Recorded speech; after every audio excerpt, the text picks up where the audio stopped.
আজ জানো তো ছোটবেলার কথা মনে পড়ে গেল। কেন মনে পড়লো চলো বলি। আজকে আমাদের এখানে ফেরিওয়ালা চুড়িমালা বিক্রি করতে এসেছিল। তাদের কাছে মেয়ে দেখেছে লাল কালার ফিতে বিক্রি করতে। তো দেখে কান্না শুরু করে দিল, সে নাকি গ্রামের বউ সাজবে। তো চলো ভাবলাম সাজিয়ে দিই।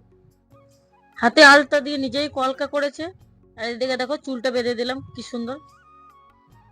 তো চুল বাঁধতে বাঁধতে ভাবছিলাম, ইস আমাদের ছোটবেলায় কি সুন্দর দুধারে বিনুনি করে ফুল করে দিত মা।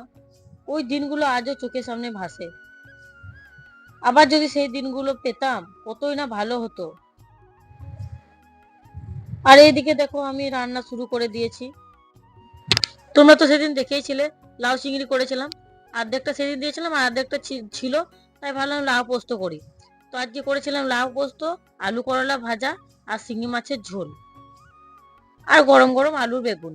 সাদা মাটা রান্নাই করলাম আজকে। আর মেয়ে বলেই দিয়েছে কালকে নাকি ফিতে বেঁধে স্কুলে যাবে। তো এখন তো তোমরা জানো স্কুলে ফিতে এলাও করে না। আর অনেক বাচ্চা তো এখন জানেই না যে ফিতে কি জিনিস।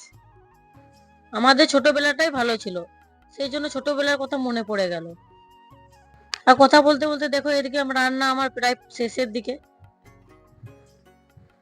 আর এই ঝোলটার মধ্যে দিয়েছিলাম বিউলি ডালের বড়ি, তা দেখানো হয়নি। তো দেখো রান্না প্রায় কমপ্লিট, তারপর আমরা খেতে বসে পড়লাম। তো চলো টাটা আজকের মতো, দেখা হচ্ছে পরের ভিডিওতে।